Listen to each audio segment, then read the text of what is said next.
시청자 여러분 안녕하십니까? 10월 12일 정오브리핑을 시작합니다. 조지아주의 조기투표가 오늘인 12일에 개시했습니다. 메트로 애틀랜타 곳곳의 투표소에서 투표 개시 이전에 긴 줄이 생길 정도로 많은 참여가 있는 것으로 전해졌습니다. 조지아주의 조기투표는 30일까지 진행됩니다. 유권자들은 자신이 거주하는 카운티에서만 조기투표에 참여할 수 있지만 카운티 내의 어느 투표소를 방문해도 상관이 없습니다. 귀넷 카운티에는 9개의 조기투표소가 준비되어 있습니다.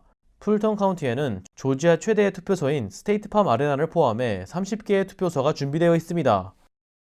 여러 한인들도 오늘 조기 투표소를 찾아 유권자의 권리를 행사하고 있습니다. 오늘 오전 7시의 경우 스와니 소재 조지 피어스 파크에 마련된 투표소에는 많은 유권자들이 투표소가 열기도 전부터 줄을 서 대기하는 모습을 보였습니다. 오늘 투표를 마친 존박 한상희 대내 부회장은 유권자의 수에 비해 투표소에 마련된 투표기기가 제한되어 대기 시간이 늘어나고 있다고 밝혔습니다. 한편 조기 투표는 10월 30일까지 계속 진행되며 투표소 운영 시간은 오전 7시부터 오후 7시까지입니다. 조지아의 조기투표가 시작된 오늘 트럼프 대통령과 바이든 대선 후보의 캠페인이 각각 메트로 애틀랜타에 방문해 선거운동을 진행할 예정입니다. 바이든 후보의 아내인 질 바이든은 오후 1시에 디케이터시를 방문해 스테이시 아브람스와 함께 집회를 진행할 예정입니다. 또한 트럼프 대통령의 장남인 도널드 트럼프 주니어는 오후 6시에 케네소시를 방문해 집회를 진행할 예정입니다. WSB-TV와 랜드마크 커뮤니케이션스는 지난 7일 조지아 유권자 600명을 대상으로 여론조사를 실시했습니다. 9일 발표된 여론조사에 따르면 트럼프 대통령은 48.6%, 조 바이든 전 부통령은 46.8%의 지지율을 보였습니다. 자유당의 조 조겐슨 후보는 0.7%의 지지율을 보이며 3위를 나타냈습니다. 이번 여론조사 오차 범위는 4%입니다. 따라서 트럼프와 바이든 후보는 오차 범위 내에 접전을 벌이고 있는 상황입니다. 지지율 가운데 바이든 후보는 28%를 백인 유권자로부터 받았으며 트럼프 후보는 10%의 흑인 유권자가 지지를 보였습니다. 한편 정치권에서는 조지아주가 이번 대선의 판세를 결정하는 데 매우 중요한 역할을 할 것이라는 분석을 내놓았습니다. 애틀랜타 공립학교의 학부모들은 오늘 밤 자정 전에 대면 수업 참가 여부를 선택하는 온라인 설문지를 작성해야 합니다. 5학년 이하의 학생들은 10월 26일부터 일주일에 4일 대면 수업을 재개할 예정이며 중학교와 고등학교 학생들은 11월 16일부터 일주일에 4일 대면 수업을 재개할 예정입니다. 전면 온라인 수업 옵션도 여전히 유지될 예정이며 만약 참가 여부 설문지를 작성하지 않을 경우 학생은 이번 학기 동안 전면 온라인 수업을 진행해야 합니다. 이미 설문지를 작성한 가정도 오늘 밤 자정까지는 내용을 수정할 수 있습니다. 애틀랜타 팔콘스가 어제인 일요일 캐롤라이나 팬서스와의 리그 5번째 경기에서 23대 16으로 패배하며 시즌 5연패를 기록했습니다. 경기 직후 쿼터백 맷 라이언, 러닝백 토드 걸리, 그리고 센터 알렉스 맥 등 선수들은 자신들을 질책하며 퀸 감독에 대한 지지를 나타내었습니다.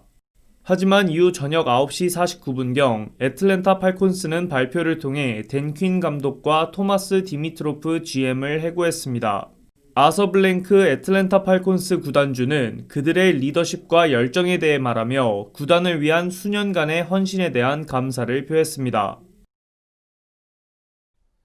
조지아 한인변호사협회 스몰펌위원회는 11일 제7회 애틀랜타 동포를 위한 온라인 법률 세미나를 개최했습니다. 이날 세미나는 11월 대선 관련 패널들이 공화당과 민주당 진영으로 나누어 여러 주제를 토론하는 형식으로 진행됐습니다. 주최 측은 이번 세미나가 애틀랜타 동포들이 대선을 앞두고 각 후보들과 정당의 정책과 입장을 전달해 투표를 하는데 도움이 되고자 마련했다고 밝혔습니다. 따라서 한인 유권자들은 투표에 참여해 한인들의 목소리를 높이는 데 일조해달라고 강조했습니다.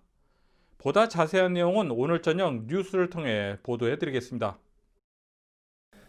LA 레이커스와 마이애미 히트가 맞붙었던 NBA 파이널 6차전에서 LA 레이커스가 106대 93으로 승리하며 우승을 거머쥐었습니다.